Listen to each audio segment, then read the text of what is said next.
just give me 2 seconds and you can start, Asha.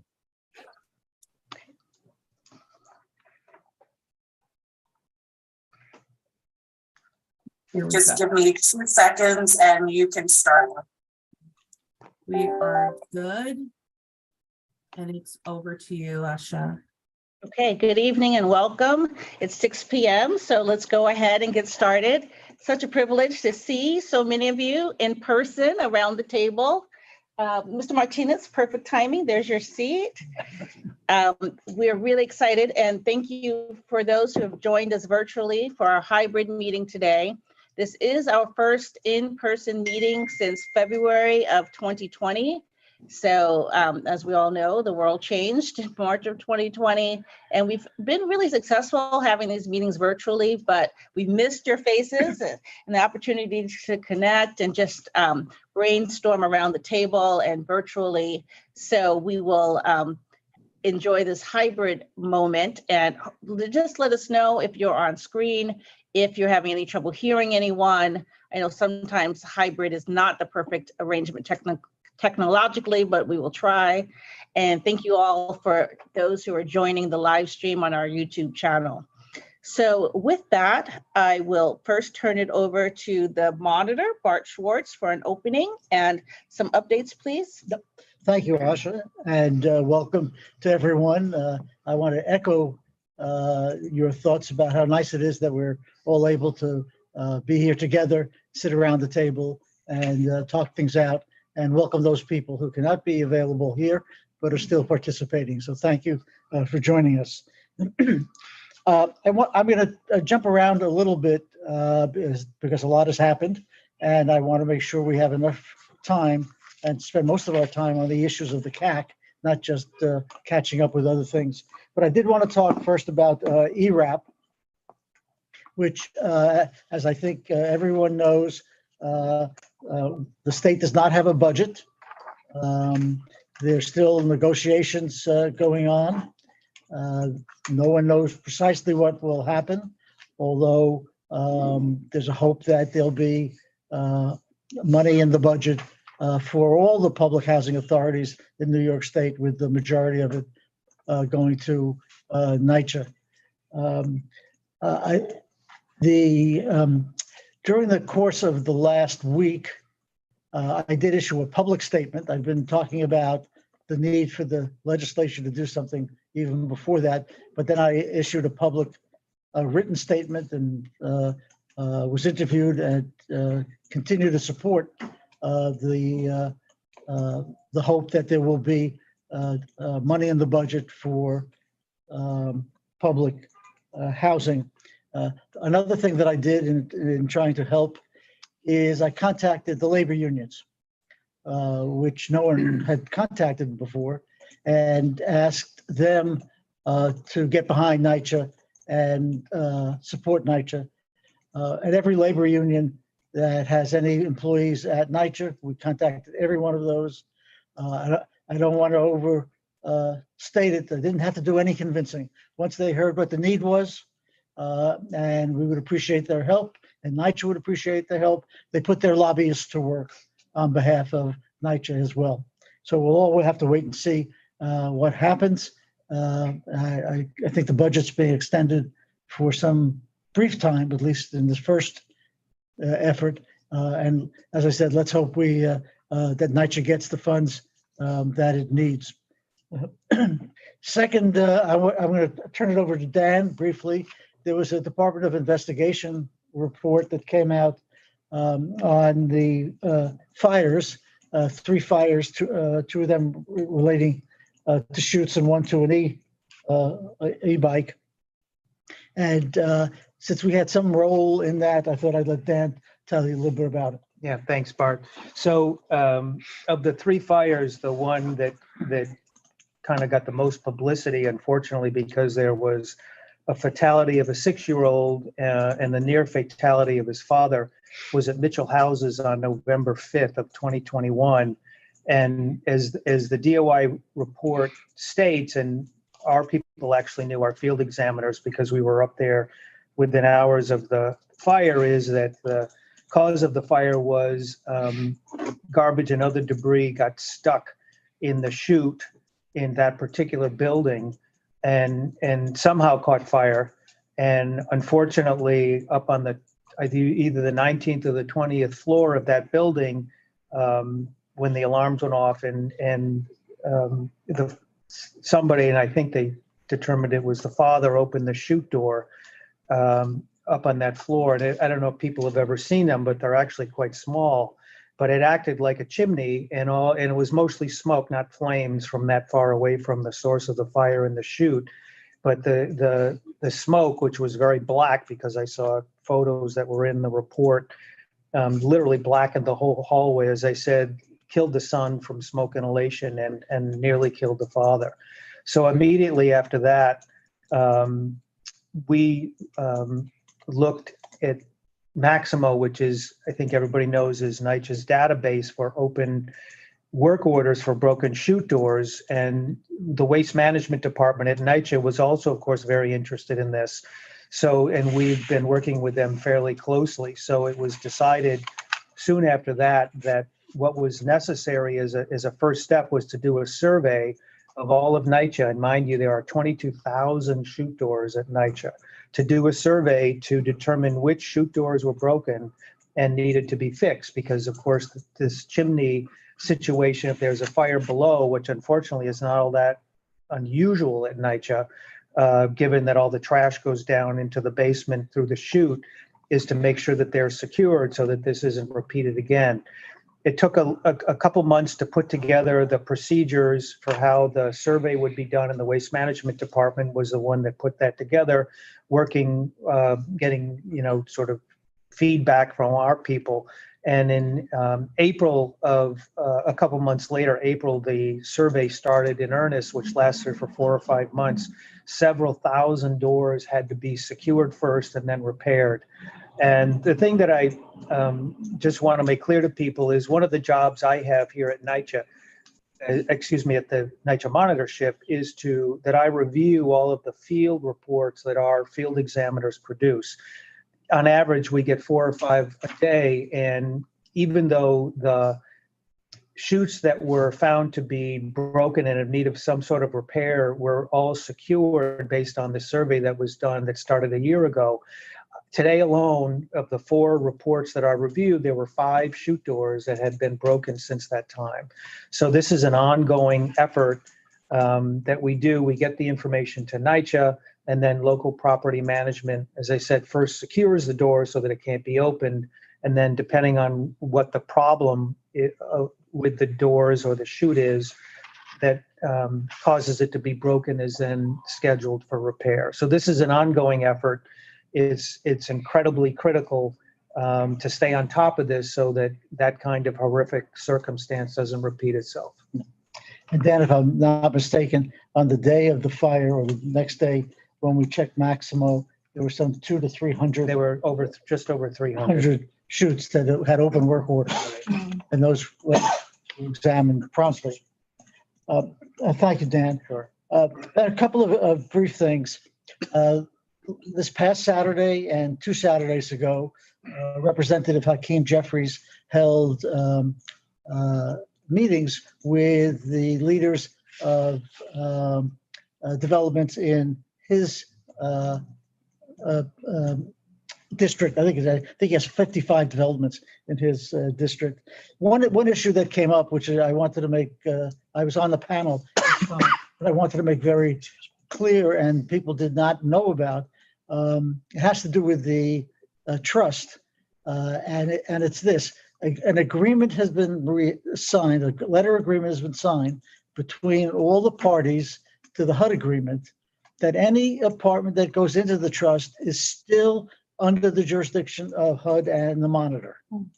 That do not lose that protection, and I don't think anybody has really talked about that, although it's came out in some questions. So let me do quickly a couple of things, because I always like to include a little good news. Although I hope what I just said was good news. I'm going to tell you 2 things, and one is mold and one is elevators. We had this ventilation project, and then we cleaned out the the ducks. Well, this is not a scientific study, but the mold complaints in NYCHA are down about 50% from something like 1,800 a month to 700 a month or 800 a month. And if we can get the bathroom enclosures in so that the leaks don't stop, I think we're going to get it even lower. And also on some of the elevator projects, I know I'm taking too much time. Oh, okay. Yeah, on some of the elevator projects where they're using analytics, and we're teaching NYCHA how to use analytics. I want you to think about it. If the elevators are breaking down, you don't have time to do maintenance. If you don't have time for maintenance, more elevators break down. Somewhere you have to break that cycle, and they have found a way to do it. And they have now fewer breakdowns, more preventive maintenance. Fewer breakdowns, more preventive maintenance, and in the projects and the pilots that they did, they reduced stoppages by 60%. So that now we've got to spread that knowledge and work further throughout the portfolio, but they now understand how to do it, and we're very pleased about that. There are other things, but I don't want to take up all the time, and I'll turn it over to you, Asha. Thank you. Okay. Well, thank you, Bart, for giving us those important updates. I don't think you can take too much time for good news, so that's great. And it's hard sometimes when you feel like there's been very little progress, but when you say numbers like 50% of the mold complaints are down, that matters. So that's a good update. So I wanted to just talk through the agenda for this evening. We just heard Bart Schwartz give the monitor opening and update. We will then hear from our representatives for safety and security, our NYPD rep, our NYFD rep, if he was able to join us. I know he had a family emergency, and our NYCHA rep. And then we will hear from our representative from the Department of the Aging with some important updates. And then we'll hear updates from our NYCHA representatives. And then if any other members have updates, please share. And then we hope to reserve the balance of this time, especially since many of us are here around the table, to just have a brainstorming session on some solutions that perhaps we can offer from the CAC, some potential recommendations or issues that we have questions with that we would like to follow as CAC members, and ask NYCHA representatives to get back to us with some updates in subsequent meetings. So I ask that everyone, in our normal fashion, just roll up your sleeves, be willing to have a robust discussion, put your thinking hats on so we can come up with some good ideas amongst ourselves. And what I've really enjoyed from our years of working together is just the opportunity to reach across the table and to make these connections with the different agencies that are all working together for the same goal to make the residents have a better living conditions. So thank everyone for your participation, your hard work. We have some new representatives and members. So as you get the microphone, please introduce yourselves, whether you've been here before or whether you're a new participant this evening, so that we all know each other. So with that, I will now turn it over to our representative from the NYPD. How you doing? I'm Captain Ronald Chang. I'm the current commanding officer at PSA 4, which covers the housing in Lower Manhattan in the 5th, 7th, 9th, and 10th precincts. I've been here for the last 2 months as the commanding officer. I previously worked at PSA 5 and 6, and also worked in the 7th, and 71st, and as well as Staten Island in the 122 precinct.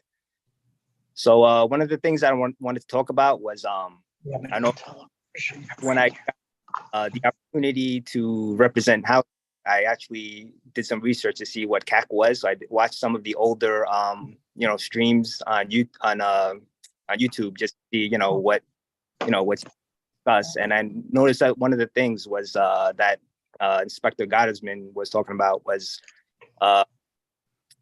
having, someone to try to enforce housing violations, and that they needed, some sort of a method in terms of doing that.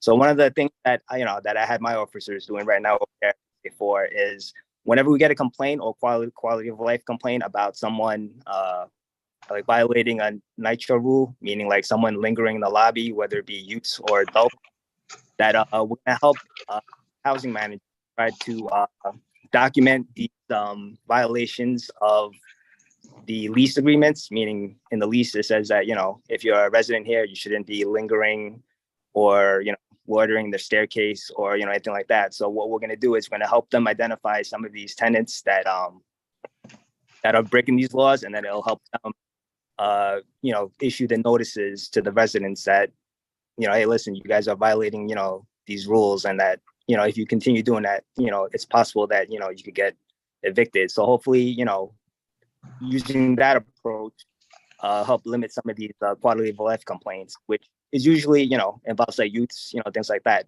And another thing that we've been doing is we've been trying to recruit some of the youths to sign up for our Explorer program over here, at PSA 4.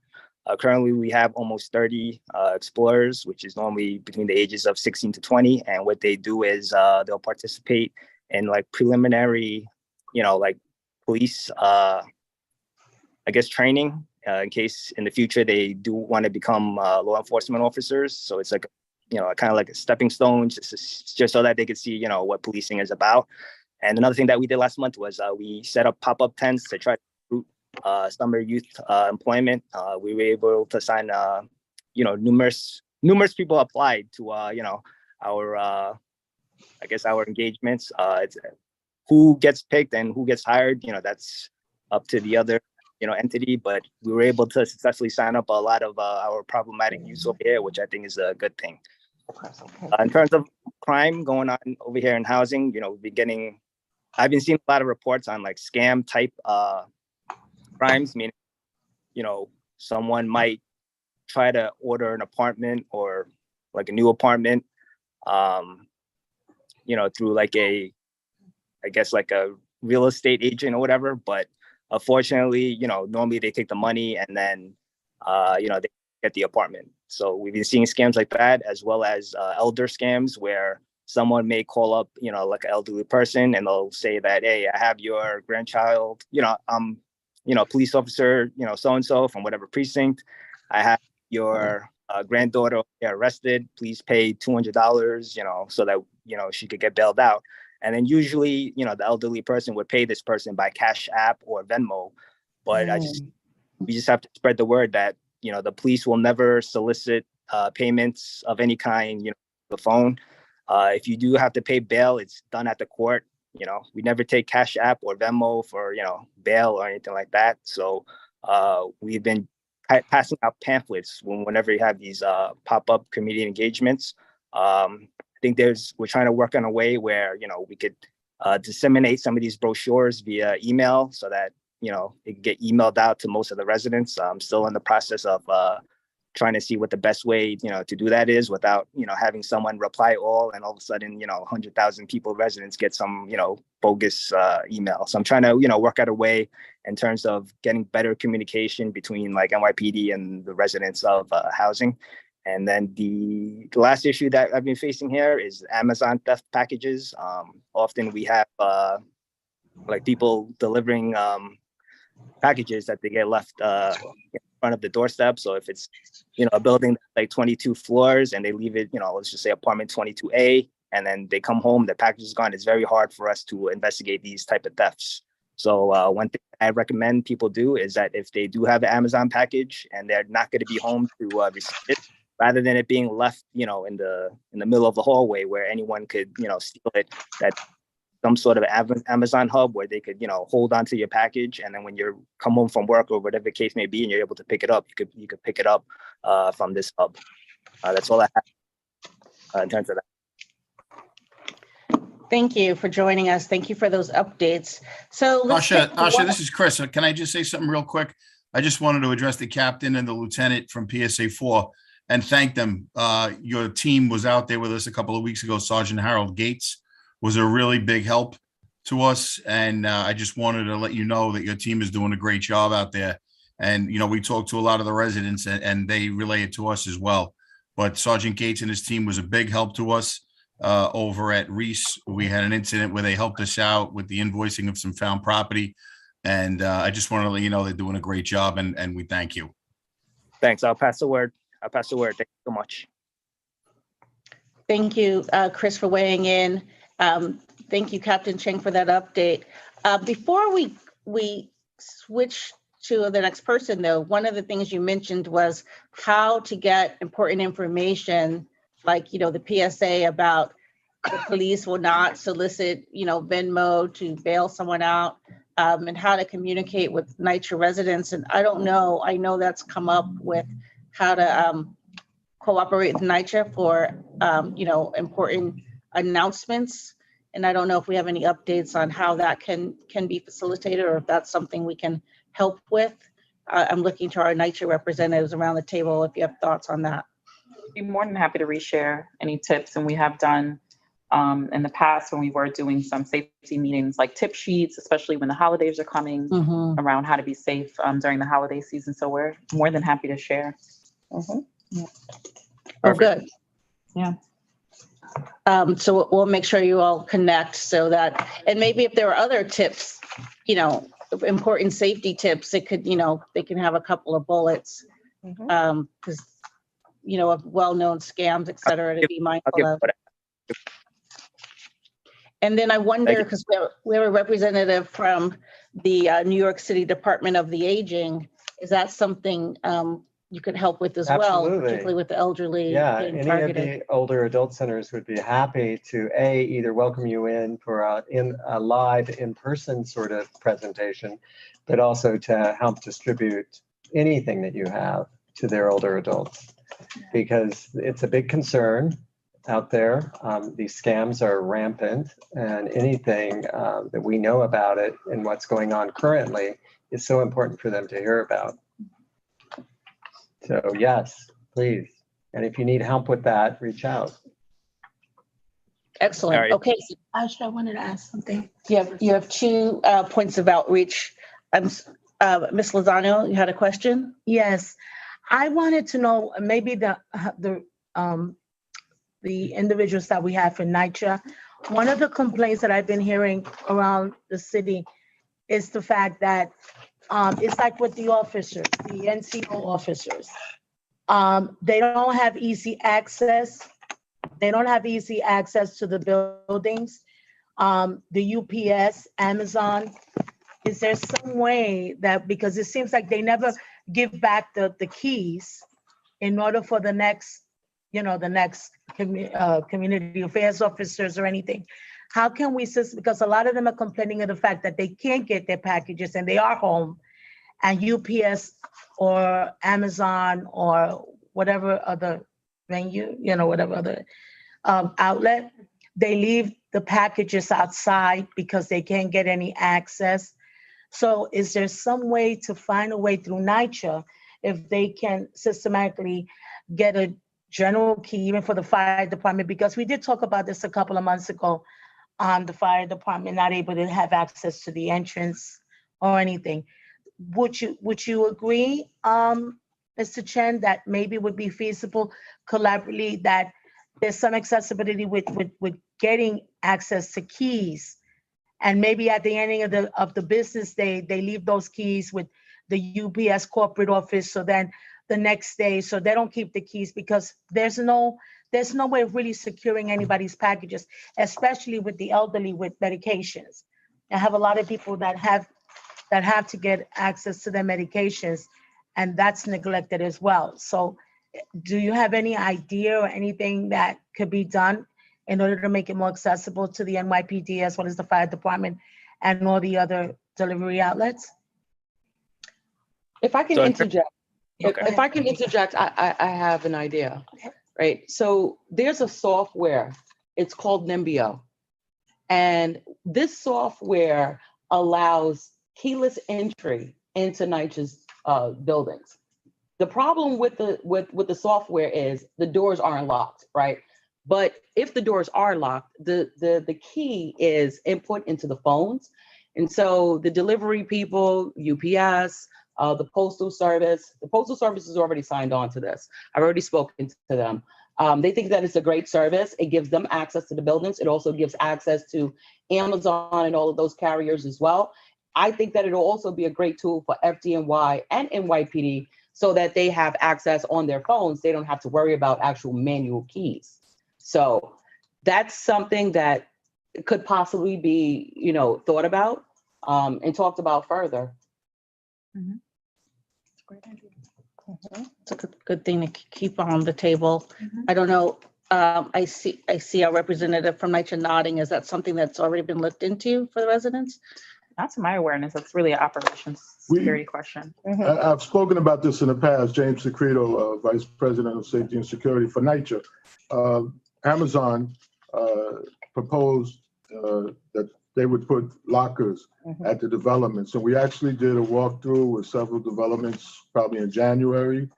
I believe Reese was one, Fulton was another, but there was some, NYCHA wants them to be outside the building, and they want them to be kind of well-lit areas, and there has to be room. So we had come out with the tape measures and what have you. They're 3 feet wide by 6 feet high. So it's in the works. I think legal was going over some of the language and what have you. So that's a pilot, and if it's successful, we'll move forward, because this is something that we hear often, that the packages are left either in front of the door or in the lobby, right. And that's a wrap. But Secreto, I had Amazon, for instance, in 2 of my developments, including my own. I already have the Postal Service locker.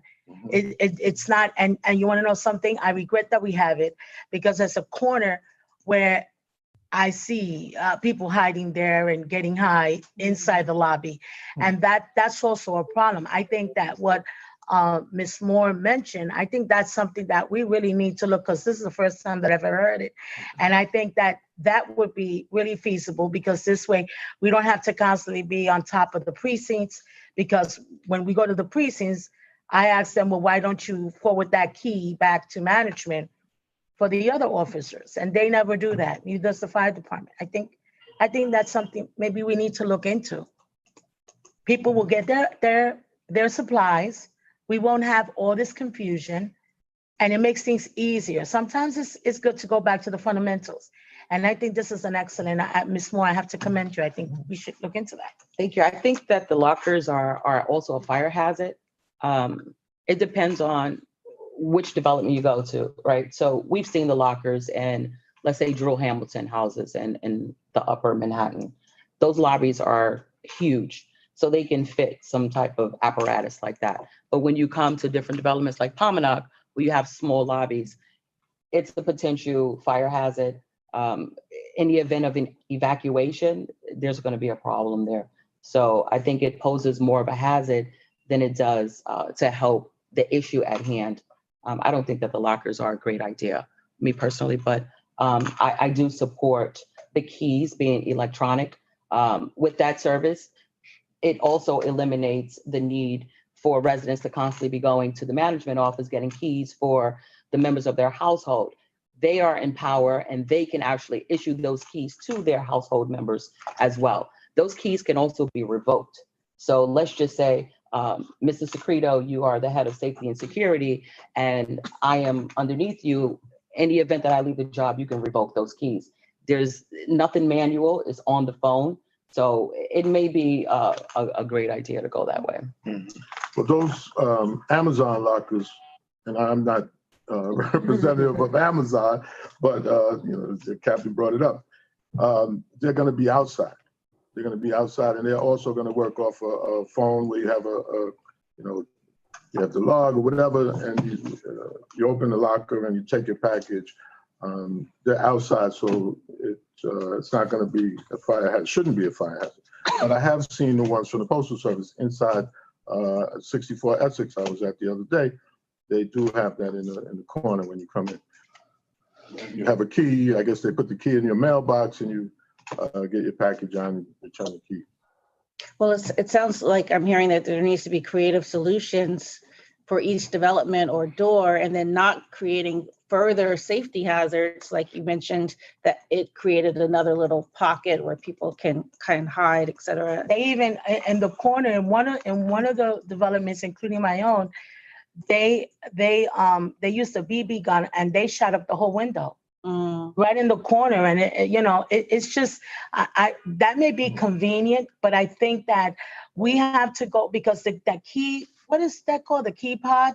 Is that what I'm? Key fob. I think that was the worst thing.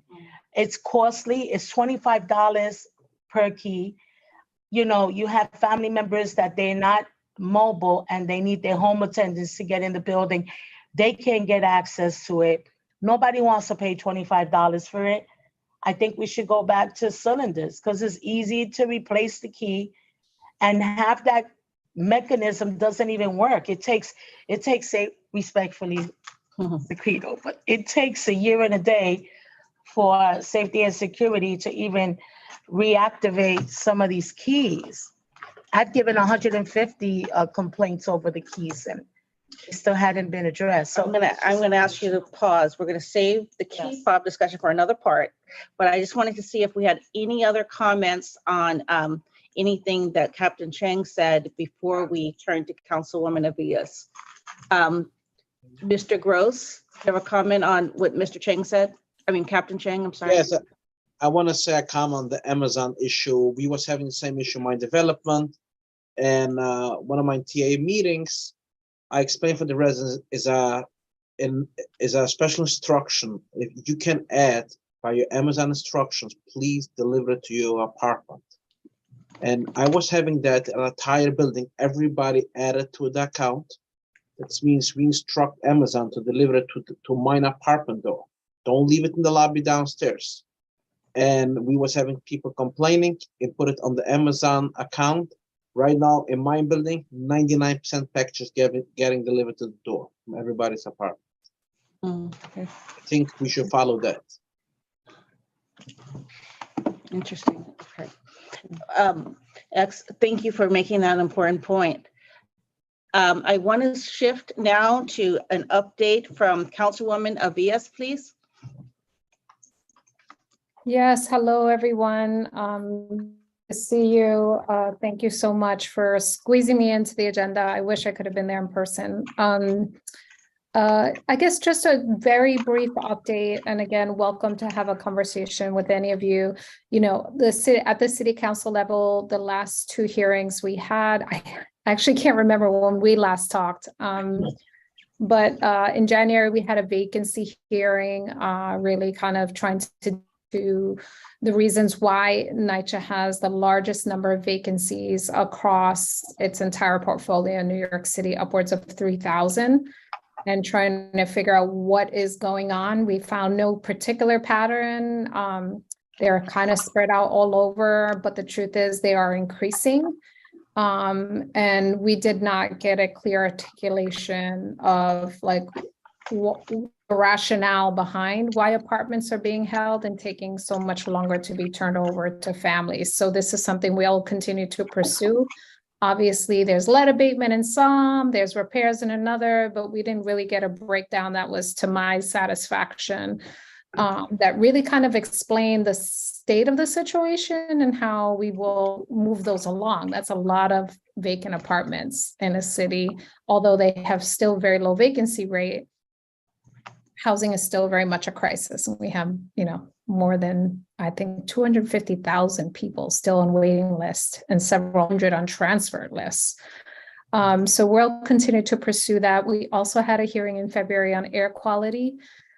And obviously that implicated mold and construction and, monitoring and how contractors are obviously delighted to hear the monitor mentioned that the mold reports are down so significantly at 50%.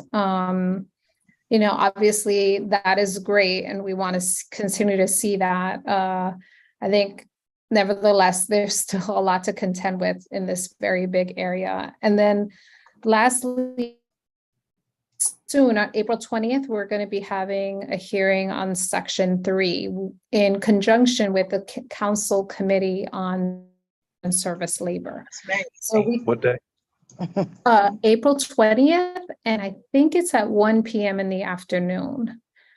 And this is a joint hearing with, again, the Committee on Civil Service and Labor, where we can talk very specifically about Section 3 issues. On the budget front, and I'll wrap up with this piece because I could go on like all of you. We are eagerly awaiting the ERAP relief from the state. We hope that happens.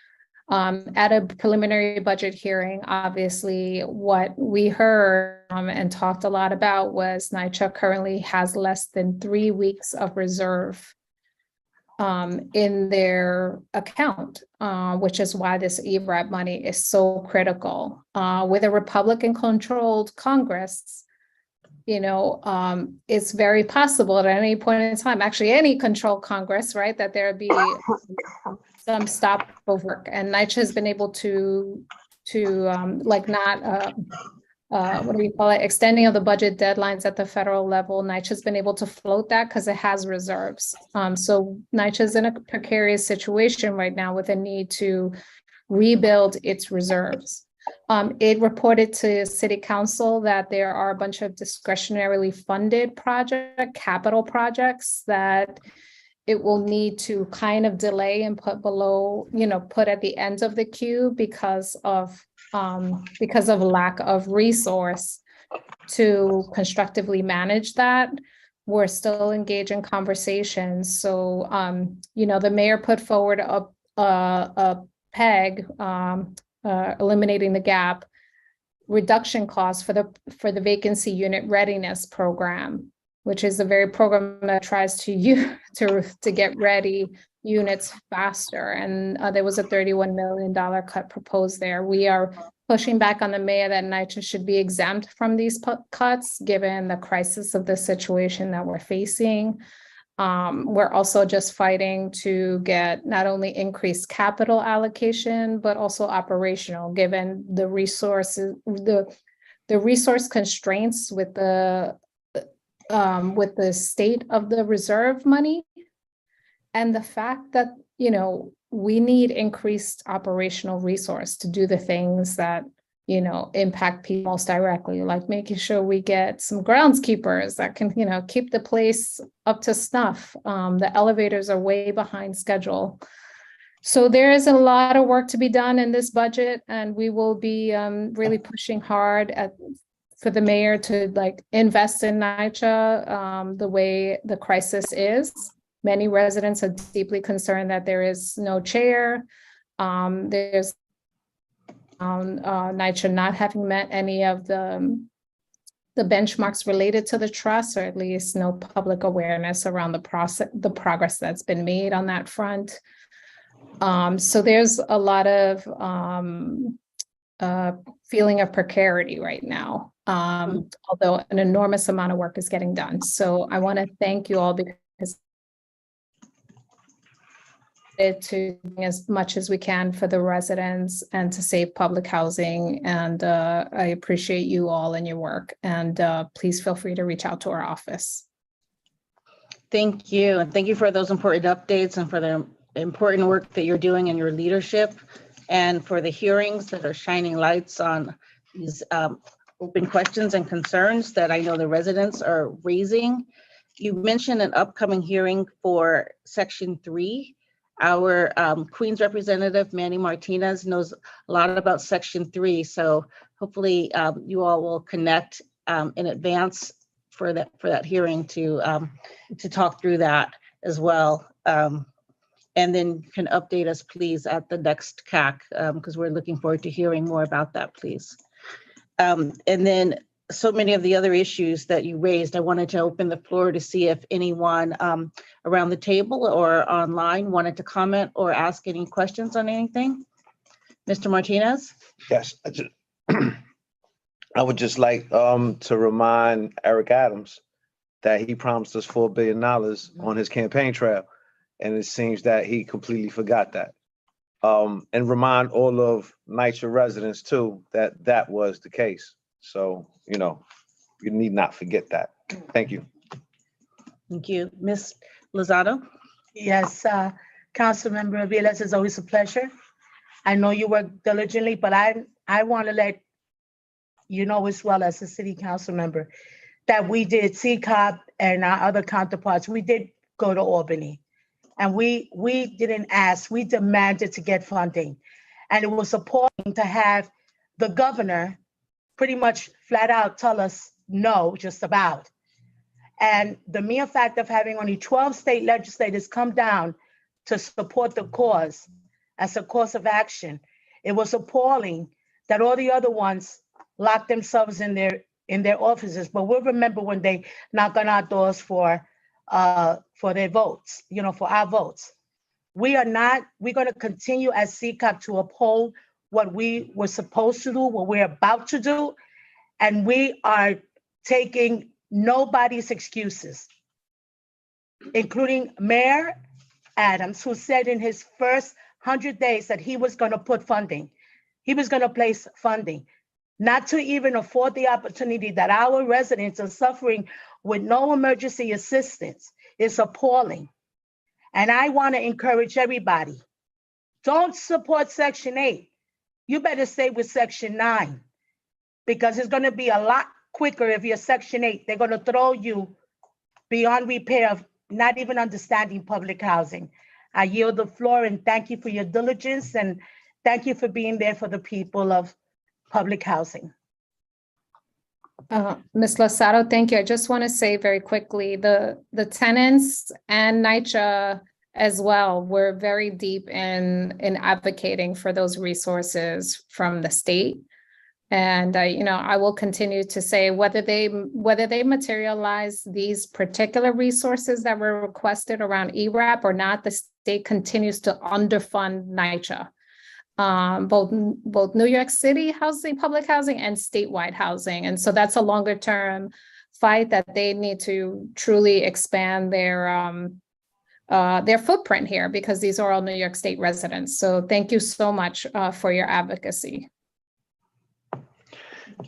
Mr. Martinez? And I'm sorry, just really quickly. So the Treasury FAQ on ERA says that neglecting public housing for ERA funds is potentially a fair housing violation. I would like to know who would proceed in that fair housing enforcement of that lack of resources, because it seems that NYCHA residents were allowed to apply, but then were actively negated the funds. So I don't know, would that be NYCHA who starts the lawsuit? Would that be HUD? Is it us, CCOP?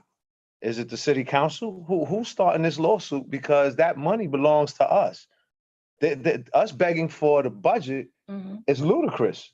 This is supposed to be our money to begin with. So we have Governor Hochul who is stealing our money as public housing households, as well as federally assisted households across the state, because Section 8 did not receive that either, and it was entitled to them.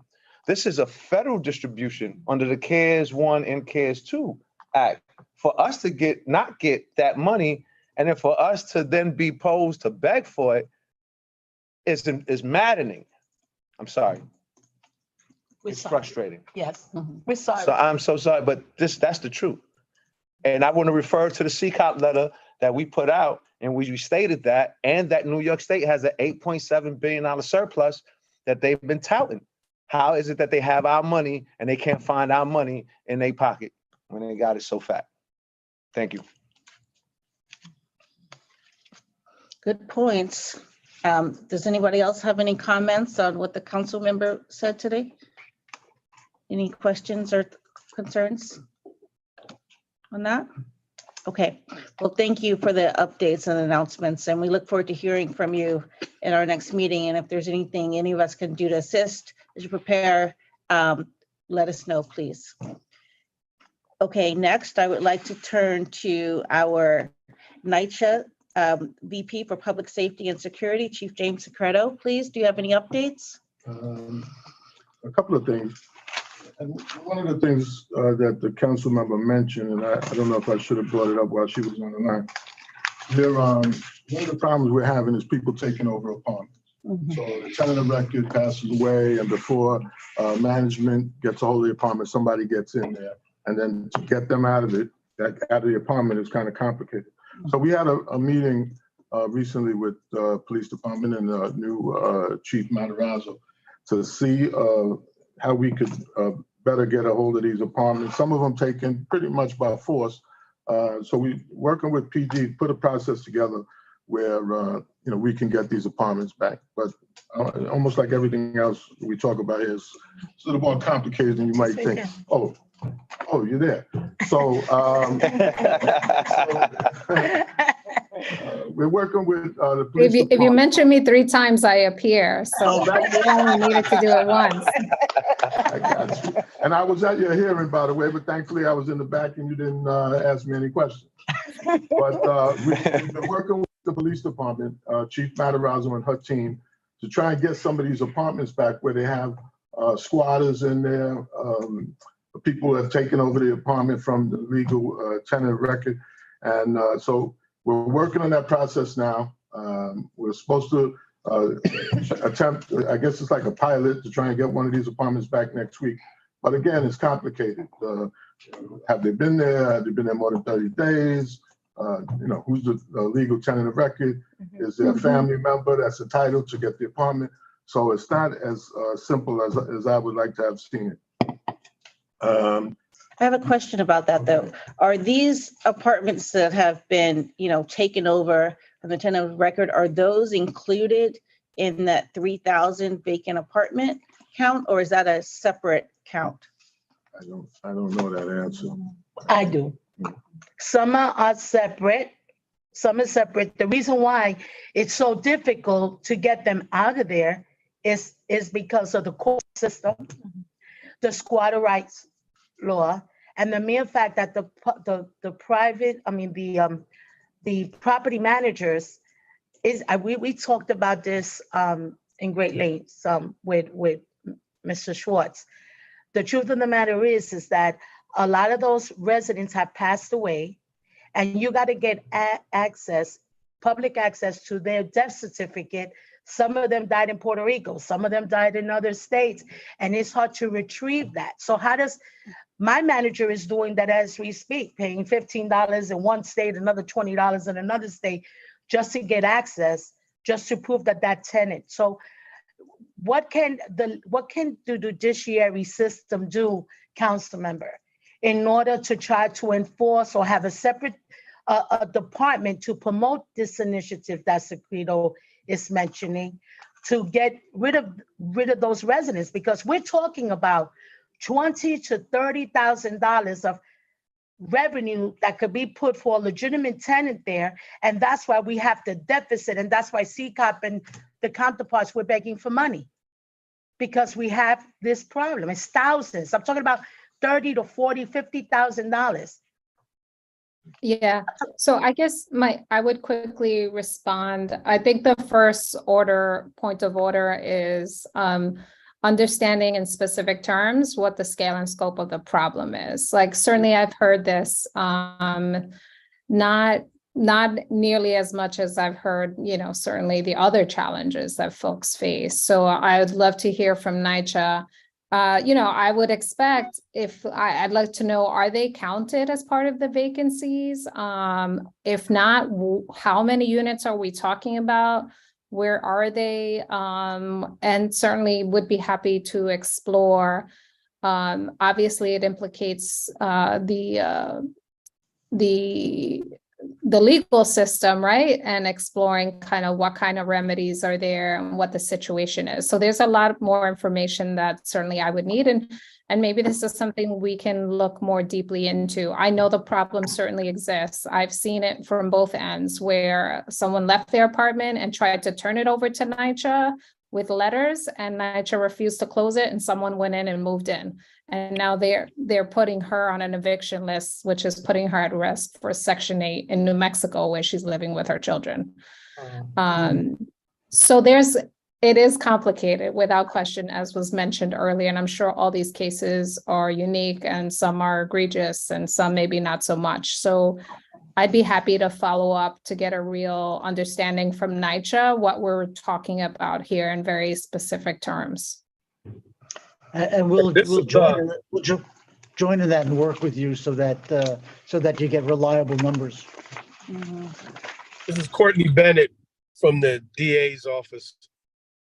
What you're talking about could also rise to trespassing, criminal trespassing, if indeed they are taking over apartments that are not theirs. So it may be something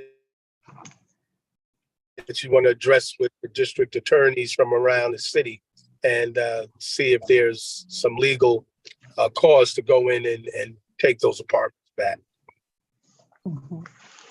So one of the things we're hoping to come out of tonight are just some issues that, you know, we could collectively put our brains together to work on. And this sounds like one that we can all follow up on it and from our different vantage points.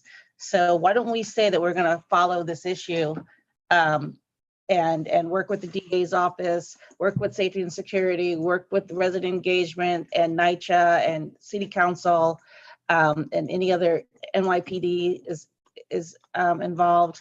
So lots of folks around the table, I think we can follow this issue and work together on that. Mr. Martinez? We have an issue with the DAs throughout the boroughs not enforcing trespassing. Or if they enforce trespassing, it's to knock down from a narcotics possession or something greater. If we can get DAs across the board to enforce NYCHA's trespassing laws, and that would negate NYCHA being the second MTA, right? Because homeless people go to the MTA or they go to NYCHA basements now, then that would greatly benefit. So if we could have like a collective community benefits agreement with the DAs across the boroughs to enforce our laws, that would be greatly beneficial for our communities.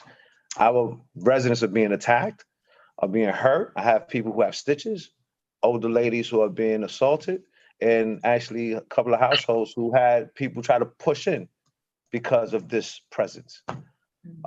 I don't know what you can do, but it would be a great starting point to have that conversation. Yeah, I certainly support what you're saying, but as the chief said, there are always complications. NYCHA is under some consent decrees, civil consent decrees as to what it can do and what it can't do. And what I asked NYCHA to do was revisit those consent decrees and see maybe it's time to go back to court and say, let's modify them.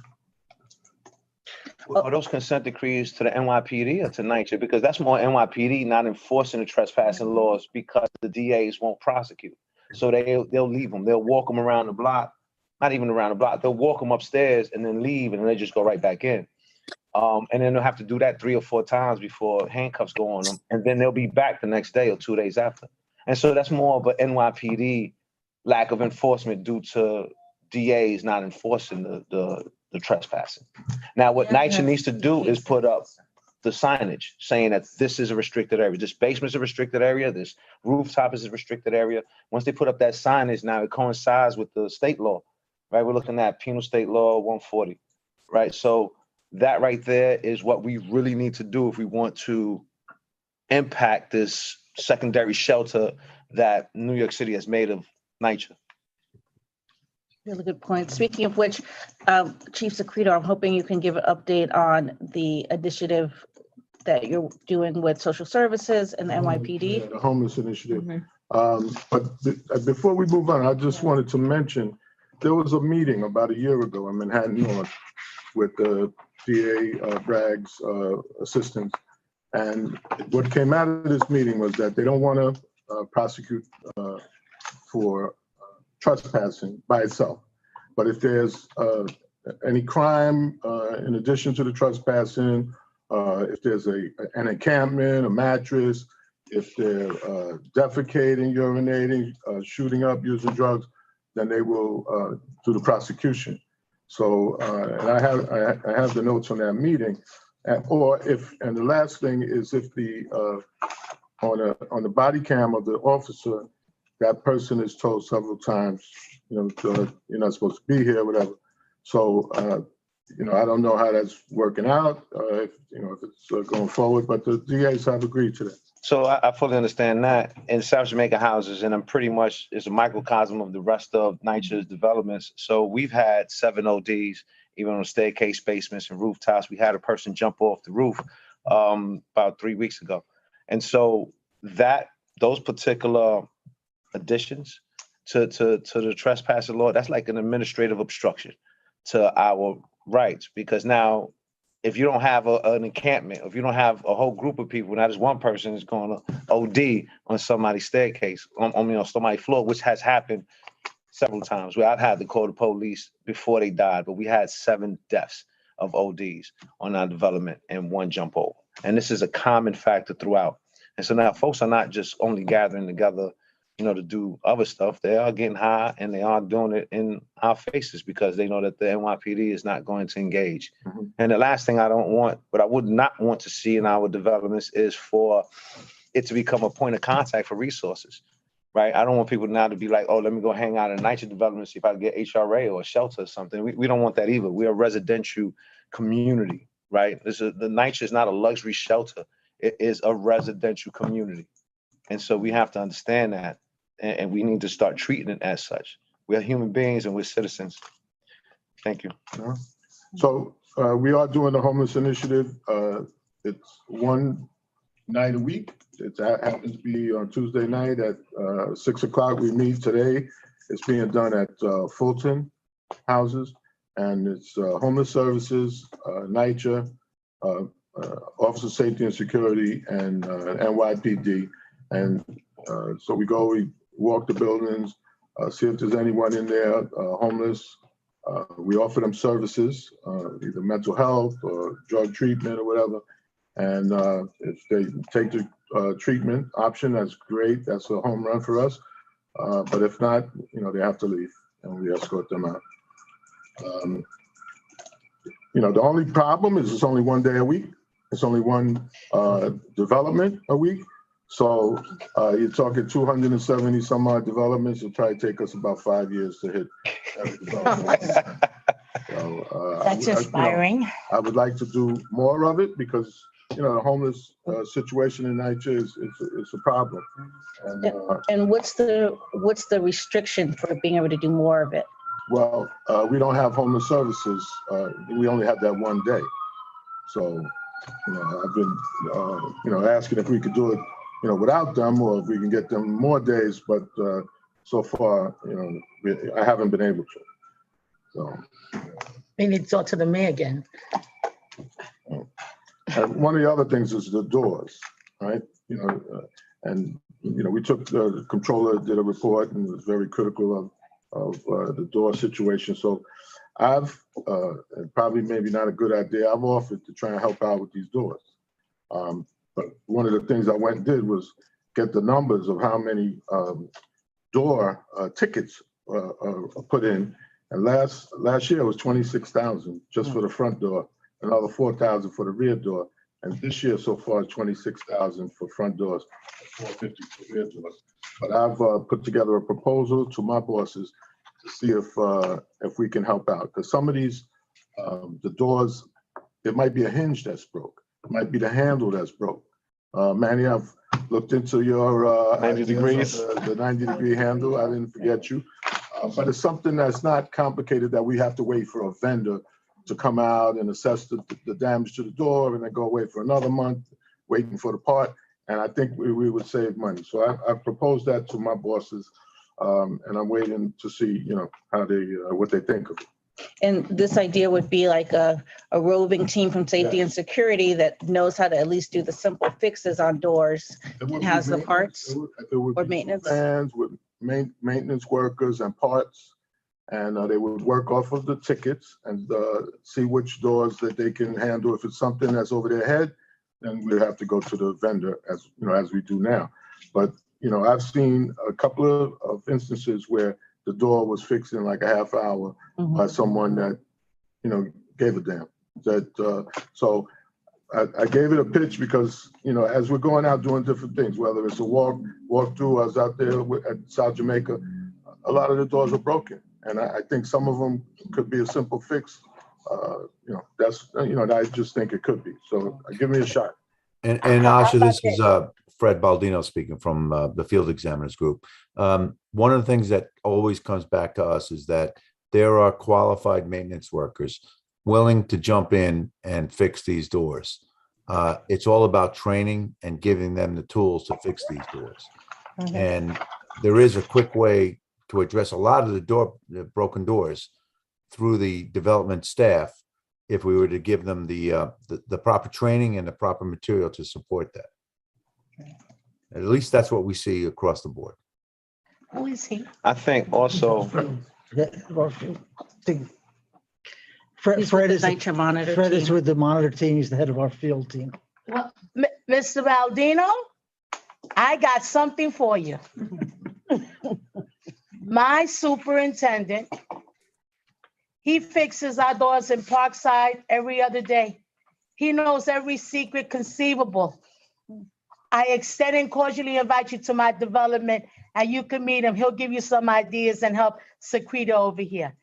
That's an offer. How about that? Can we That shake sounds- on that one? Yeah, sure, Let's shake on that one. You saw it, okay? That sounds like a deal that Chief Secreto would welcome, I think.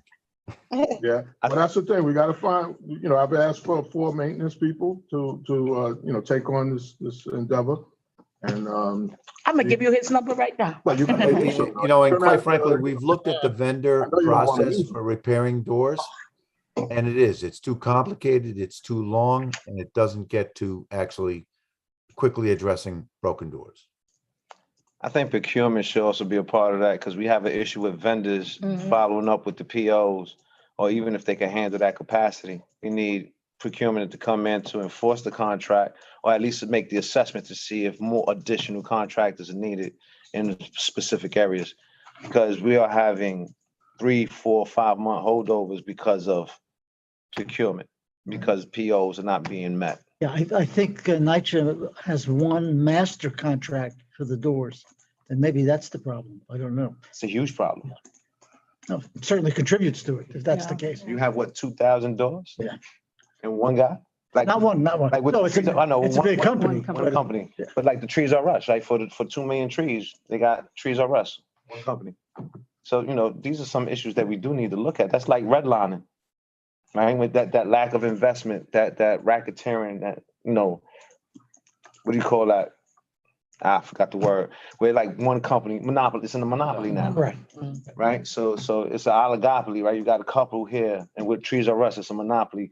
We can't have that in our community because now the billions of dollars that's coming in, we're not seeing the service because it's being hogged by this one company who can't handle the thing. And then this is jobs and training that we can have. Yeah. Joe Jaffe over here, he is our contact with procurement. So Joe, you follow up and we'll talk. Yes, sir. All right, we got another team and issue. We're gonna trace this door and perhaps having a team of maintenance that knows how to fix it to work with safety and security. And they're working closely with procurement. Okay, great. We will follow that issue and look for updates and put together a subcommittee on that issue. Next, I wanted to thank and acknowledge we have Battalion Chief Michael Thompson from New York Fire Department on the line. And I know that you all have been doing a lot of work with a lot of the issues we've raised in the CAC. And I'm looking forward to you sharing the updates, please. Good evening, everybody. I hope everyone's doing well. Sorry I couldn't be there and attend in person. Had a family emergency. So we have completed our production video, our training video, which is going to be required training. It's going to be instructor-led training for all members of the FDNY. This is regarding the usage of the layered access control door key fob. We also, in that video, gave instruction on how we can access the doors via a phone call. I actually went out and field tested it using the emergency operations number. And again, we did, the gentleman on the line when I called was very helpful, but I believe the one of the doors when I went was about 4 minutes and 38 seconds to get buzzed in because there was a software issue. for a response, that's not going to work for us. So, you know, in those instances, we are going to be required to force entry. I did go out after the last CAC meeting. I did reach out to one of the resident leaders, Mr. Joel Gross, and I met up with Mr. Gross at the Williams Plaza houses. Yeah, and he showed me that they had installed a separate receptacle above the door for fire department, first responders, NYPD. It's basically the 1620/2642 key access. Stick the key in, open the door. It allows us access. It's very user friendly for us. The key fob is difficult, but we are doing the best we can to streamline some of the processes as well. We do get requests to replace them. We do replace them. We keep updates on who gets new keys, key fobs, so we keep a record of those. We did create a new form for units anytime a door is broken within NYCHA. It's basically just a drop-down form now. So we expanded on those doors. They're not just for front doors and elevator machinery room doors.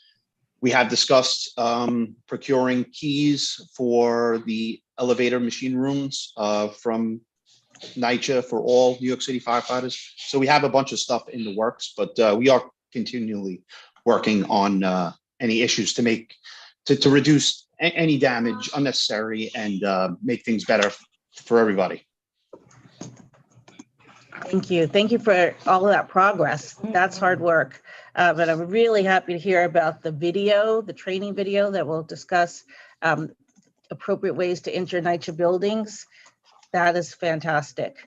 I don't know if everything's been released yet. How have things been received?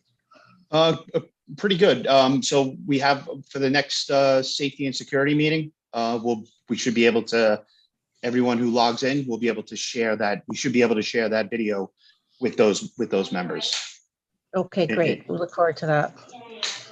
Thank you. And then just so everyone knows, one of the things we've been doing, and I appreciate the hard work of the members, is as a subcommittee from this CAC, having a safety and security subcommittee where we've met with Chief Secreto and NYPD and FDNY and our field examiners, Fred Baldino and Chris Fasano, and Edna Handy and I from our team, and Joe Jaffe, all to keep working in the interim so that it's not, these issues are so important. We wanted to make sure they kept moving and that we weren't just talking about them every 2 months. So instead we meet every 2 weeks to keep on these issues. So thank you all for your hard work in that voluntary committee of additional hard work. Chief. And Mike, I would be remiss if I didn't say thank you, man. It's come a long way. You did your department's done a great job. So thank you. Thanks, Chief, and thank you. Everyone, we all have to work together to get the job done. So, I do like the fact that we can use that emergency contact number. And I know before someone had mentioned the Nimbio system. Is that the same? That's the system that we're talking about? Yeah, you mentioned it. Yeah, I'm not sure what system that you guys actually use, but yes, Nimbio works the same way. So we're calling the emergency operations number to get buzzed in. So you won't actually call anyone. You'll actually have it on your phone. Yeah, we don't. The problem is for us is we don't respond with phones. If we have a unit going to a door, they're not going to a door with a phone. Yeah, it's just not. It's just not something that that works. It's it's just not. That's something that we could use in a non-emergency kind of way, but in an emergency response, like a report of a fire, we're fully dressed and ready to operate. Booted. Mr. Gross, please weigh in. Yes, I would like to thank Michael for coming down to my development. I think the mechanism, what we put in place, takes like 5 to 10 seconds to open any door, and the entire mechanism costs around $200. To fix any door in a NYCHA development, to replace a door, we're talking about a couple $1,000. 20,000. And you know, 20. And not one time a year. It's like multiple times, maybe 10 or 15 times a year through if you have a big development. So the mechanism, so let me explain. I would like probably, if we can, the team with the CEO from Niger should meet in my development. And I was talking to my council member, we should put it in every single NYCHA building. So as you know, I think every single NYCHA building has a key for the USPS, if I'm correct. I was taking the same idea. We add a FDNY key, or the same key for the elevators. So if we have if any fire, anything happen, they have the key. We have assigned FDNY access. They put in the key in a minute, the door, in 5 seconds, the door is open. So they don't have to have key fobs. Most of the FDNY will have that key because the same key from the elevators. And that's probably will avoid thousands or millions of dollars from NYCHA and issues from having busting doors. You're gonna avoid issues with homelessness. You're gonna avoid people just using our buildings to urinate, to do any other business. And I think it's a safety issue for the residents. I think if we can have it in every single NYCHA building, it's gonna be fantastic for safety issues, for emergency issues. I show it for my council member. Hello? Yeah. So we can see Yeah, it. we're looking at it. We're looking at it. Yeah. Okay. And, That's and, cool. and Asha, It's I'd not like the to best. mention, Original, I would like to have like the whole silver around the lock red.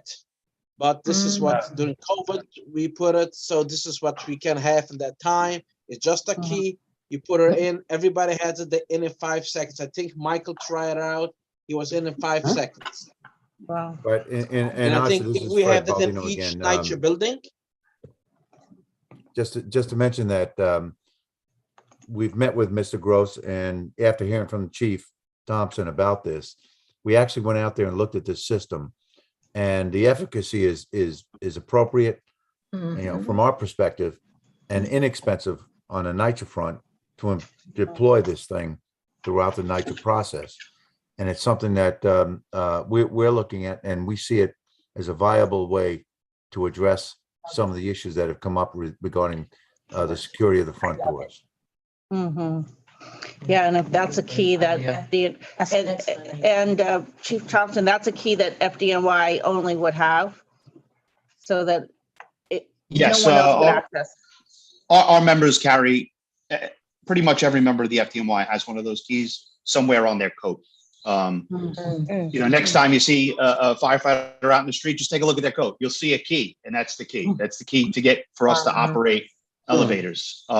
So again, for us, the key fob, while we have to work with what we have, it's very tough for us to use in with our gloves, and the problem for us is they get wet, they can get very hot. So they sometimes they work, sometimes they don't. And this, to me, when I went out, I couldn't believe the ease of use for this. This was fantastic. This was phenomenal. Thank you, Mr. Gross, for bringing that suggestion and for hosting the visitors, and hopefully our NYCHA reps will bring this idea back. It seems like it's something that really solves for the FDNY's big concern, and cost effective and efficient. So Would one key work for all of It should. universal? Yes. It should. Yeah. Chief, it's the same. Yeah, Chief, they're standard keys. It's one key. It's similar to the way you got to the way the key fob is programmed, right? For all FDNY units to be universal throughout the 5 boroughs. We all have these keys already. And usually a lot of us, I know myself, I always carried mine on an extended lanyard, so I could just pull it open and retract, and it comes back to my coat. So my key is always on me at all times. wow. Now, Mike, I gotta tell you, as a treasurer, that is definitely not a pork belly. I would be behind that 100%. with safety and security, and let them know, let's get rid of that $20,000 heavy doors that is not disabled friendly, and let's get to the fundamentals. So, Secreto, that's one of your departments. Get rid of some of that pork belly. Let's go for it. All right, so we're leaving you with some homework to please look into this key option. And we'll leave it with our NYCHA reps to look into that throughout the portfolio. That sounds great. So let's follow this issue. And thank you all for those updates. Now I would like to turn to our Department for the Aging representative, Stephen Wilkinson, for an update. And first, if you could start with an intro, Yes. please. I'm Steve Wilkinson. I'm a senior director with the Bureau of Community Services at New York City Aging. We're not using the acronym DFTA anymore, since it doesn't really mean a lot. So we use New York City Aging, right? City Aging, okay. So I oversee about half the older adult centers in the city, and my counterpart, Merlene Shallow, oversees the other half. So we work together. We, with the RFP that went out in 2021, we now have 315 older adult centers in the city, and over 100 are at NYCHA facilities. Right. So since COVID, we are now I'm back. sorry to interrupt. I'm going to just ask, can we stop sharing? Oh, what are Oh, that's a nice picture. Lovely lady. Stop sharing, please. Yes, Mr. Gross. I don't think he's sharing. I think that's It's just, I think it's on. Or Thompson. Maybe that's his. He spotlighted. Lovely picture. Thank you. He's spotlighted right now. So when he goes over. Okay, perfect. I'm sorry to interrupt. Please continue. So, of course, during COVID, we were totally closed. Older adult centers were open for virtual only. Meals were not provided at older adult centers. A lot of folks are getting their meals through Get Food. So now, since we are now back 100% back in older adult centers for congregate activities and congregate meals, we're at about 83% of pre-COVID capacity. It's slowly creeping up. We expect as the warmer, like this week, today, yesterday, et cetera, we'll start to see more and more back to pre-COVID numbers. We are embarking at our NYCHA facilities on a project. There's our commissioner created something with the mayor called the Cabinet for Older Adults, which are all cabinet level departments involved, where we're working on right now on 5 projects across the city, cross agency for older adults. And so one that's impacting our sites in NYCHA are at our co-located with DYCD sites. We're doing, it's a 10-week anti-ageism roundtable project with 5 youth and 5 older adults to go through that 10-week process. And I'm sorry, how are the youth and older adults selected? By the centers and by people being interested in it and being able to participate. Of course, the older adults need to stay later because the youth don't come in until about 3:30, 4 o'clock. Older adults often would be leaving earlier after lunch. And the intent of this project was to create within the community of the NYCHA community, this relationship between older and younger, so that they see each other, they know each other. They hopefully break down some of those barriers and get to know each other better. And so the whole idea is to scale this and do more of this with the anti-ageism curriculum. So another one of our projects has to do with with New York City DOT and looking at their high incident older adult areas where there are lots of accidents and lots of fatalities with older adults. And so they come up with, it was all part of Vision Zero, right? With projects in these senior older adult areas So 8 street improvement projects that are to deal with those issues like left-hand turns, doing turn slowing things. So the project is to roll them out. We'll be rolling out to 10 of the centers where the older adults will go with DOT to tour that street improvement plan, to hear about it, what's going to happen there, get their feedback. What do they see as the issues? What do they see as the needs? Everything from street furniture to, you know, of course, we're going to hear about the bike lanes and all of that, right?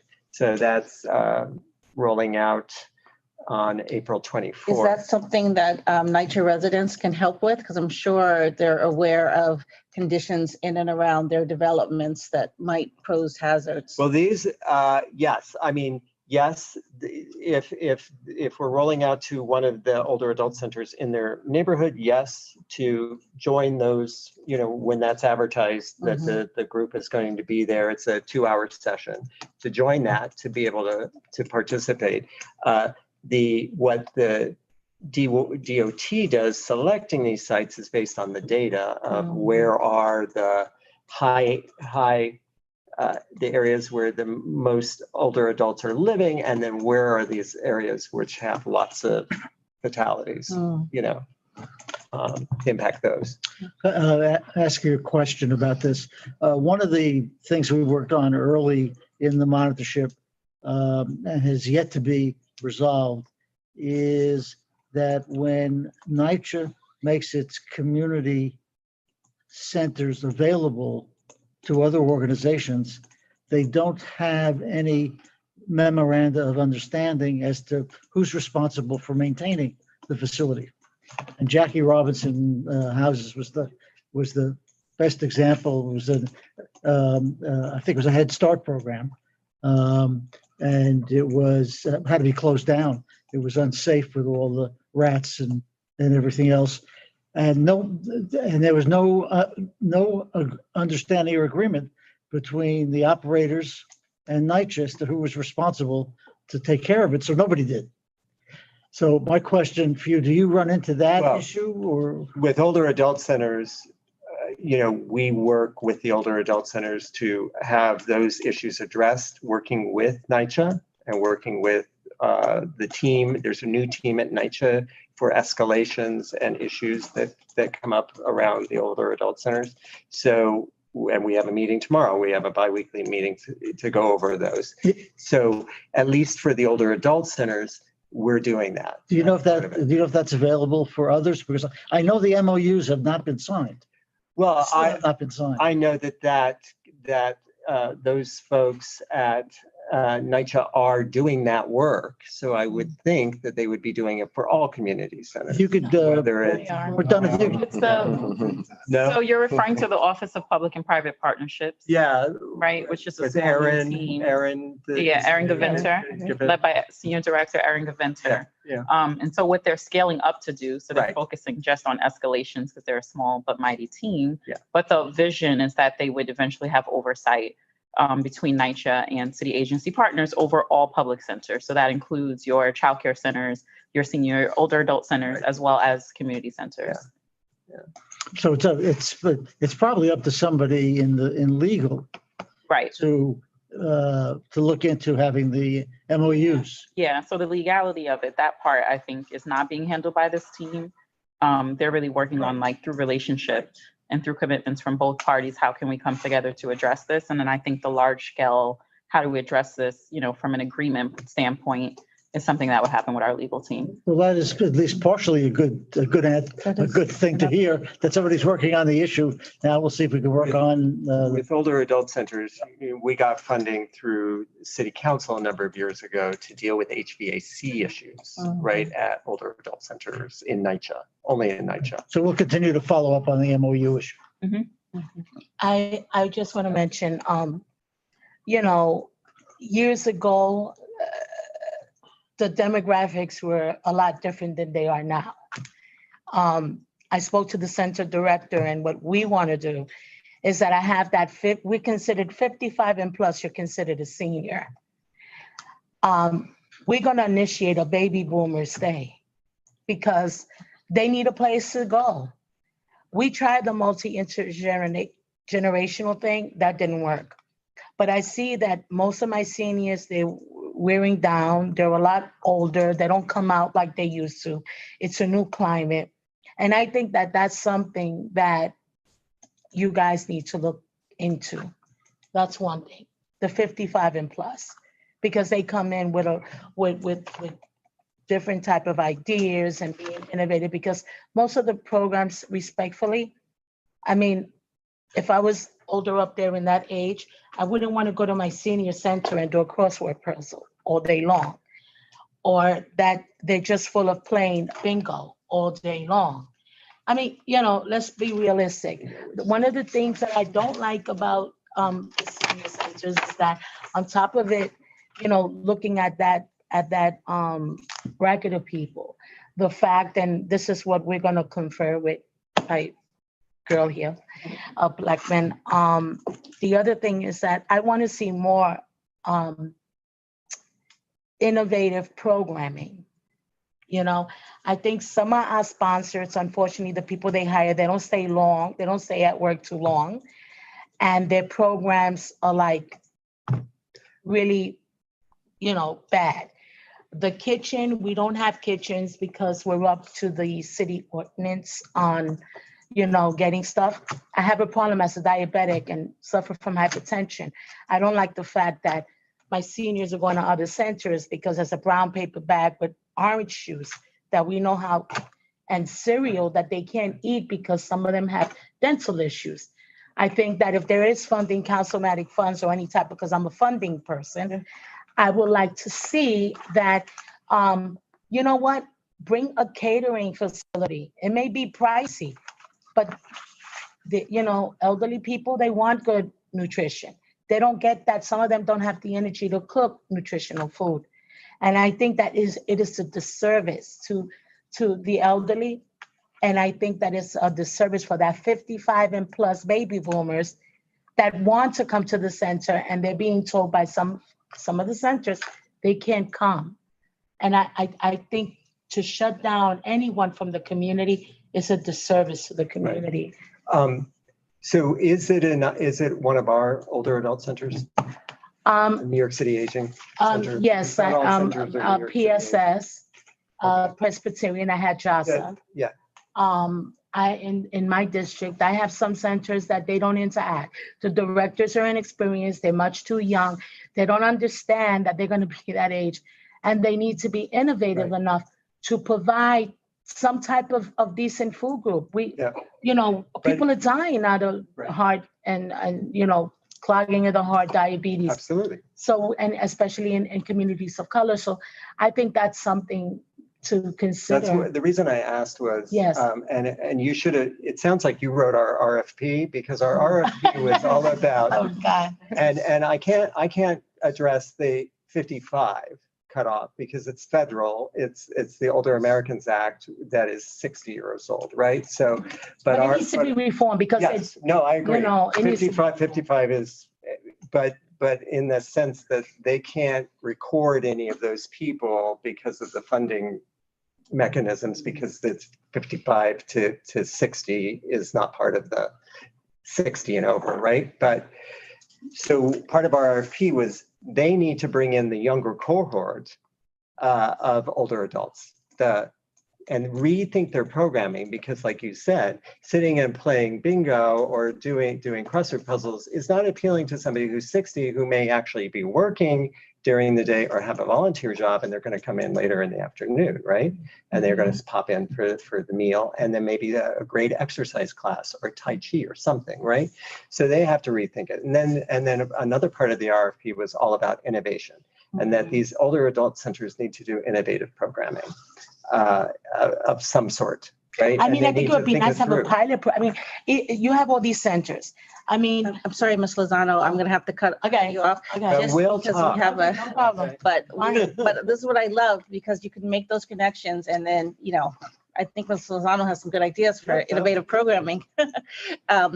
I want to apologize because I'm going to ask that we run a touch over because I do want to take a few minutes to hear the NYCHA updates, please. And if you can just give us abridged updates, we'd appreciate that. And then we can start with you next time. Marnoush, please. Oh, thank you, Asha. Good evening, everyone. So the one thing I definitely want to ask. Sorry, start with a fulsome Sure. Intro, please. Sure. I'm special counsel, Marnoush Torbat-Najad. I'm special counsel in our strategy and innovation department. I work closely with the monitorship on issues on HUD agreement related obligations with a focus on the pillar areas. So I'm in contact with a lot of different departments at NYCHA. So I know the last meeting Capital was on, they did a demo of an early version of the enhanced capital tracker. It's set to launch in May, but they are doing now joint user testing sessions to test the prototype. So they wanted me to see if I could do a survey here on if there'd be interest with the CAC members so that they could set up a separate session with this group. Yes. So I don't know how many participants would be interested, but it would be probably an hour and a half in the next couple of weeks. Of course, feedback is important now since it is set to launch in May. So can I say about 15, 20 people interested? We'll send it out to the entire CAC and We'll send a note and try to get RSVPs. Okay. Perfect. Okay, great. Then I can report back. I know there was a question about scaffolds. And there's information available on the tracker and when they go up, when they come down. So that depends. So if there's capital work in response to a local law 11 issue, which is the facade safety inspection program, that information is available currently on the tracker. Now, if there's an active contractor on the work, then the contractor is responsible for maintenance issues. But in most of the cases, those scaffolds go up as a security measure and there is an active work on it for whatever reason, for budgeting, money, whatever issue. And I know Chief Secreto stepped out, but safety and security does respond to any, if the lighting is blocked, the security cameras are blocked. I understand that they do respond to it, address those issues. I'm not sure about that. We're gonna wait for him to come back and we'll look at that issue because I asked him that same question and he said that they have a list and they're aware if the cameras are blocked, but they can't do anything about it. So and maybe there's a disconnect there with who's gonna act if that's a concern. Asha, just to make this point that they don't respond to that. Right. I think the problem with scaffolding, and I'm not blaming you for it, but scaffolding is a myriad of problems. It blocks security cameras, it blocks light, it creates an environment at ground level in the shed with all kinds of unpleasant and improper conduct. It causes areas to be cut off from the cleaning because you can't get to it. It's ugly, it's unpleasant, and we're going to keep trying to do something about it. It goes up for 5 years, then it comes down, and then it goes up for another 5 years because the contracts are 5 years long. Last time I checked, NYCHA was spending $30 million a year renting scaffolding, and I guess that's cheaper than fixing the building, which would be the reason for it. Not a good reason, but that's the reason for it. It's just a bit. Scaffolding is a whole issue on its own. It's going to take a lot of thinking. The local law 11 may be the root of the problem. When I first became the monitor, I met the borough president of Brooklyn, a fellow named Eric Adams. And we were working on a plan to use drones to examine the buildings, but we didn't get very far. And then he got interested in something else. So then I'm going back to him. say it can't. And I think NYPD has problem with the drones. They have some concerns. The fact, I think they can be dealt with. The way NYCHA developments are laid out, they're actually ideal for drones because you can get around the buildings without going over people and other things. So it's something we're going to keep trying to do something about. But I can't imagine there's any explanation at NYCHA that can make scaffolding sound good, look good, or feel good. It's just bad stuff. And I know cleaning has been the tricky part of it because you can't send anyone behind those sheds to clean up. Right. And I know that operations has been communicating with the state's Department of Labor to kind of figure out what can be done about the cleaning issue. Could we add that to the contractor to clean since they have access? Well, they're supposed to in many cases. The contractors. What I've been seeing lately with the new erections is that they've been leaving panels out. So they've been leaving the panels open so that I guess NYCHA can go in there and clean up, but it's against their union contract for them to go in there and do that. So it's actually creating a community hazard, right? Because it's a dog park now, right? And you have the potential of falling brick. So my question is, once the sidewalk shed drawing has been submitted to DOB and it's been approved, and they erect the sidewalk shed, but then someone comes out and says a camera is blocked, then can't the contractor just relocate the cameras? Or do they make the modification to the DOB drawing, submit it back to DOB and have them modify the sidewalk shed so that the cameras are not obstructed? I just think that that's an easy fix. I'm just wondering why that hasn't happened. I mean, if active work is happening, the contractor is responsible for making those arrangements. But I think in a lot of the cases, those scaffolds have gone up and there is no active work because it involves fixing the facade. So until that's done, as I mentioned, I believe safety and security addresses the lighting or security blockage, camera blockage issues. So no modifications can be made to the DOB drawings to unblock the cameras until I can't answer that question, okay. but Chief Secreto, can you weigh in? We had a shooting last week, I believe it was Farragut, and I asked that question, and to move that camera, you'd have to move it down, and then of course people would vandalize the camera or whatever. So we couldn't move the camera, but it caused us not to be able to see the shooting take place. So I mean, what you say has merit, but I don't see how they would do it without lowering the camera, and then it would defeat its purpose. People would probably mess with the camera. Could they put cameras? If I may, the onus, Fred Baldino here, the onus is on the, when a contractor puts up the scaffold, the onus is not on the contractor to move the cameras, right? The onus is on them to point out that the cameras have been obstructed. And then it goes to a different department, and even to Chief Secreto's point, it goes to his department to move their camera and readjust it. So they're not getting anywhere near doing that. And that's part of the problem, that there's no communication between the two. Now, is that something that can be worked on, the communication piece? Or is there a way to like cut a hole out? I mean, we get a list. We do get a list of block cameras. It's just like, what do you do? Because a lot of times the cameras are above the shedding. They're above, so that, they're not going to catch what's happening underneath. So then if you move it underneath the shedding, you can't put it too low or people will manipulate it. So that's good. Or temporary cameras or anything? Get rid of the scaffolding. That's the that'd be a great That's the solution. It just highlights Some the places have told us that safety concern. these scaffolding has been up for 10 years. But can't they put cameras to the scaffolding? On the scaffold. On the scaffolding? On it.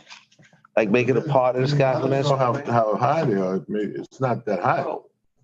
Yeah, You but the gotta walk question under is, who's responsible for, when you say they, who's they? The scaffolding company just puts that scaffolding up And that's Well, not their that- concern. So the well, question is, it how should do be you their adjust the concern. security side to coincide with the scaffolding put up?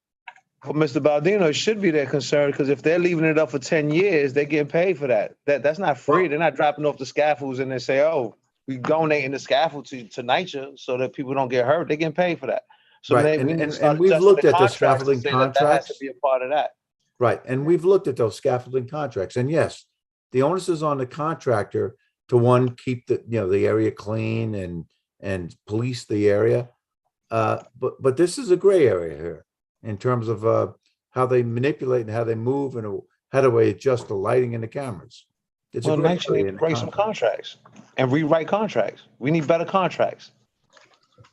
Because the contract should accommodate for the structural area.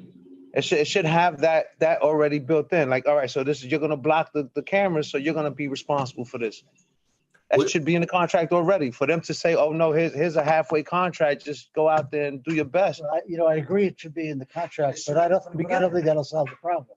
Well, it'll put the responsibility on them.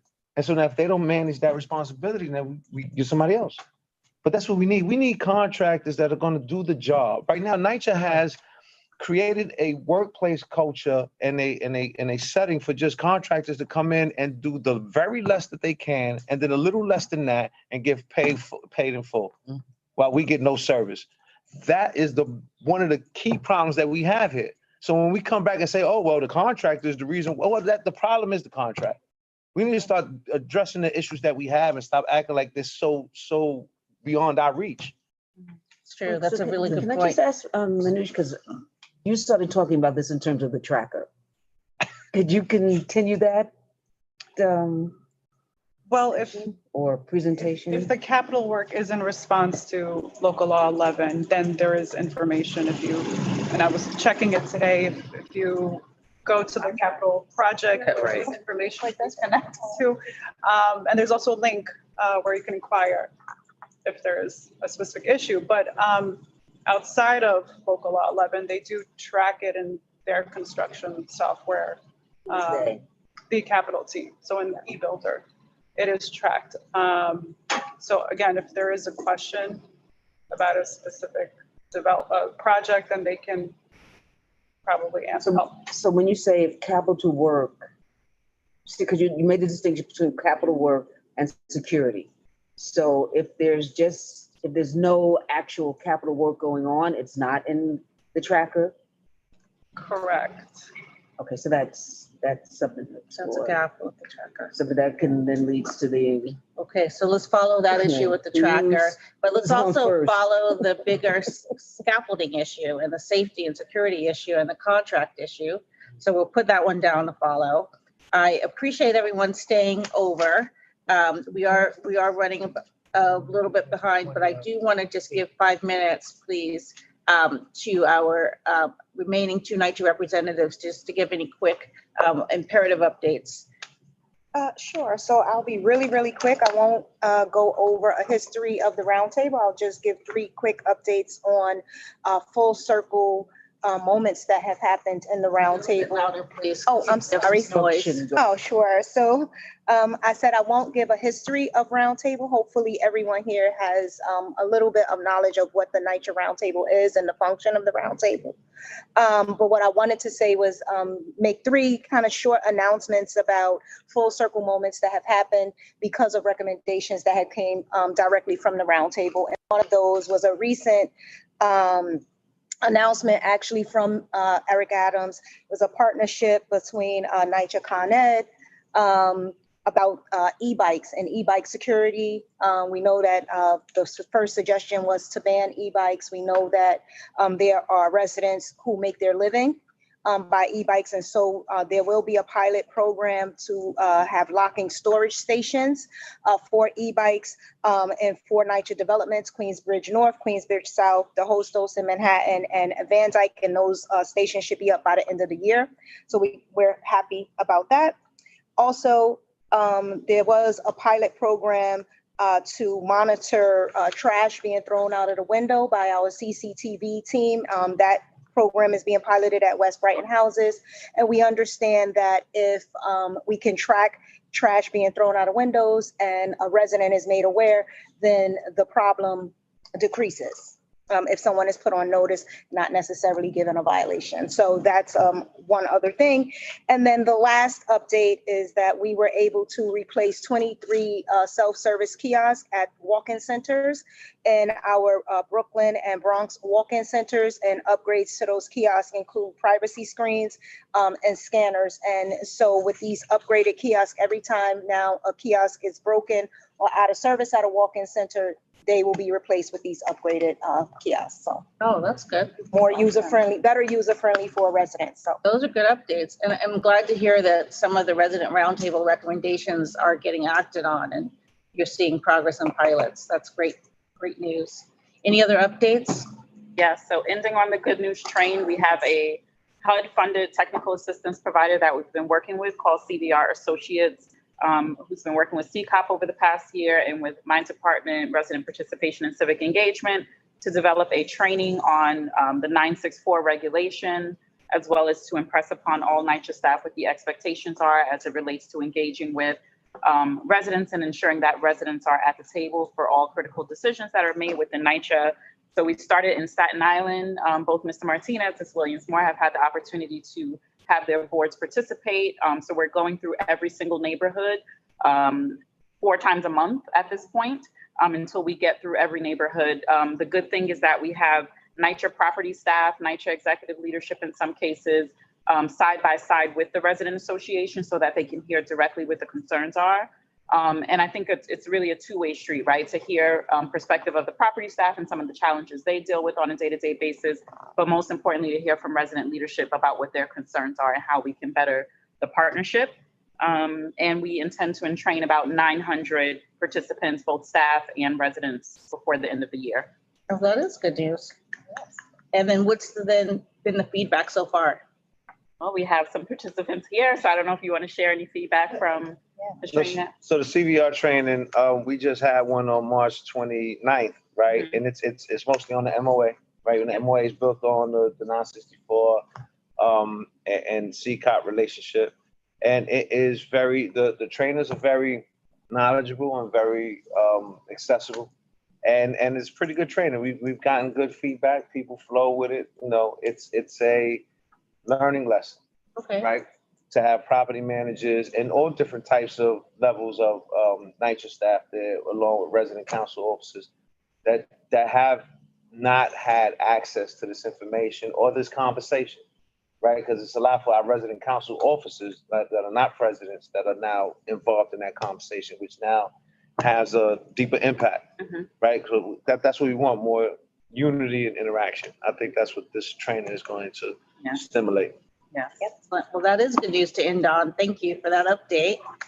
And thank you all for being with us and for your hard work and your work in between these meetings.